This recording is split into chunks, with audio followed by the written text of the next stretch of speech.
Fíjate que también se me viene a la mente el caso, me enfoco en el de Olegario Vázquez Aldir, porque es dueño de Grupo Imagen, y el presidente cuando habla de empresas de manipulación o medios de manipulación, cuando es crítico de cómo se tergiversa y hasta se miente desde los medios corporativos de comunicación en México, no porque no sea importante también decir que un personaje tan cercano, un cuñado de Salinas de Gortari, también se beneficia de estos contratos leoninos, pero fíjate cómo son las cosas, Nancy. Me acuerdo del caso del financiero de Manuel Arroyo, que también se benefició de contratos leoninos en temas de las cárceles privadas, y hay una asociación que no ha quedado del todo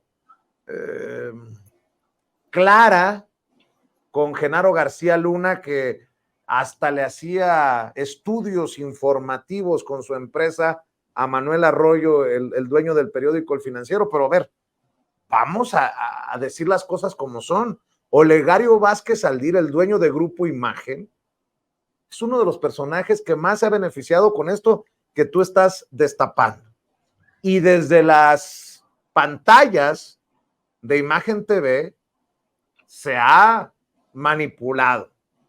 El caso de Manuel Arroyo y otros tantos millones de los mexicanos y mexicanas de los que se ha beneficiado el dueño del periódico El Financiero, y desde ahí se ataca directamente al presidente Andrés Manuel López Obrador y su gobierno, con Raimundo Rivapalacio, Pablo Iriart, etcétera, etcétera, etcétera. El que quiera ver, que vea, y el que quiera oír, que escuche. Todo lo que se ha dicho en las mañaneras toma sentido cuando se pone en papel como lo estás haciendo, Nancy, y creo que no exagero, ni es un apapacho por apapacho al presidente Andrés Manuel López Obrador, pero ahí está. No vamos a ver ni a Ciro Gómez Leiva, ni vamos a ver a los columnistas del periódico Financiero hablar de esto que tú estás exhibiendo, pues. Y justo, Vicente, hay que recordar también las palabras del presidente del pasado miércoles, donde decía: entiendo por qué están tan enojados. De hecho, utilizaba otra palabra, creo que un poco más fuerte, cuando se refería a que están, creo que dijo desquiciados, ¿no? Algo así, de los medios de comunicación, que sí ya ha endurecido esta parte de su discurso al referirse a estos medios que sistemáticamente mienten, que además violan de forma frecuente, si no es que diario, el derecho humano de todas y todos a la información, que organizan, orquestan o participan en campañas de desprestigio sin fundamento alguno, que están entregados de plano a la mentira, y que forman parte de esto que se conoce como la posverdad, ¿no? Que es tomar temas de la realidad, tergiversarlos y presentar pues como una realidad alterna que no tiene que ver con lo real, porque implica también ya elementos falsos. Estos medios están muy enojados porque se les está acabando, o se les acabó en algunos casos, los grandes negocios. En el caso de las cárceles, de las prisiones, se renegoció ahí este tema, y pues finalmente se le bajó recursos a lo que se iba a gastar, y además los empresarios se comprometieron a que al final las cárceles sí van a pasar a propiedad del gobierno y no van a ser propiedad de estos empresarios, ¿no? De estas empresas.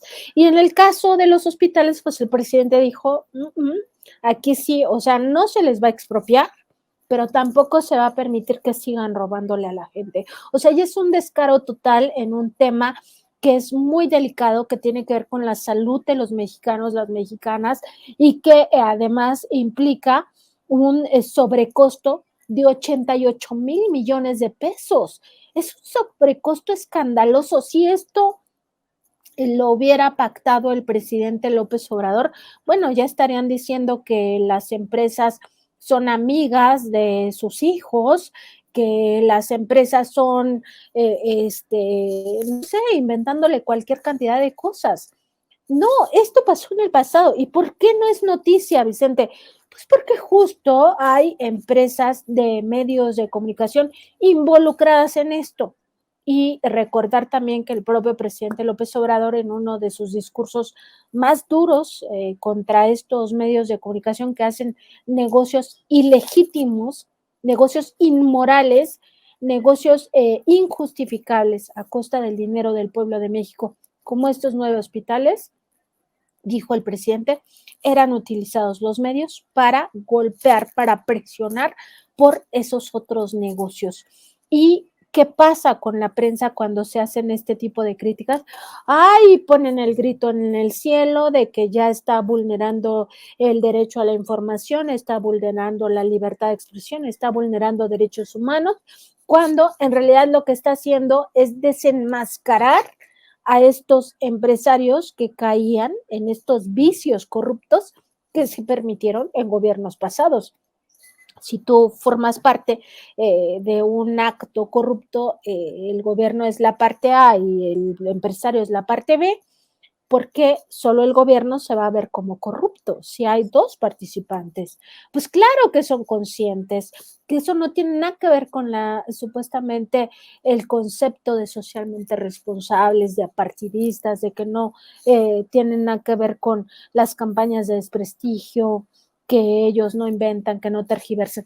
Pues por supuesto que lo hacen, Vicente, y lo hacen porque quieren precisamente retornar a ese régimen que les permitía tener así, por una parte, un medio de comunicación que además es concesionario de las ondas radioeléctricas de este país, es decir, otro beneficio desde el pueblo de México, porque ellos no son los dueños del espacio radioeléctrico, somos todos los mexicanos, todas las mexicanas. El Estado mexicano es garante del uso que se dé a este espacio y ellos no solo se benefician por eso, su negocio no solo era la publicidad, su negocio también era en este caso los hospitales, en el caso del financiero también las cárceles, etcétera, en negocios que por supuesto son infinitamente lucrativos. ¿Por qué? Porque por una parte tú no inviertes, pides un crédito a la banca de desarrollo, que es dinero del pueblo de México, y ese dinero te lo pagan el primer año y tú además el crédito lo pagas en abonos chiquitos, ¿no? Porque también se permitía eso. Y además cada año tus ganancias son superiores, pero infinitamente a lo que se supone invertiste el primer año. Entonces, me parece absolutamente indignante, da coraje. Vicente, da coraje incluso hacer esta reflexión al momento de hacer un cruce de datos, es inconcebible. O sea, nadie lo permitiría. Tú en tu casa no pagarías a un plomero que por una reparación te debiera de cobrar 300 pesos, tú no le pagarías 20,000 pesos. O sea, ¿en qué cabeza cabe? Nadie lo haría, Vicente, porque dices, ¿cómo? O sea, si esto vale 300, yo te voy a pagar 20,000, sí, pero tú me lo vas a pagar cada mes y por eso se va a hacer 20,000 pesos. No, pues discúlpame, yo me voy con otro que me cobre 300. Pues claro, porque eso es lo lógico, Vicente, pero estos negocios no son lógicos, estos negocios son criminales, son delincuenciales.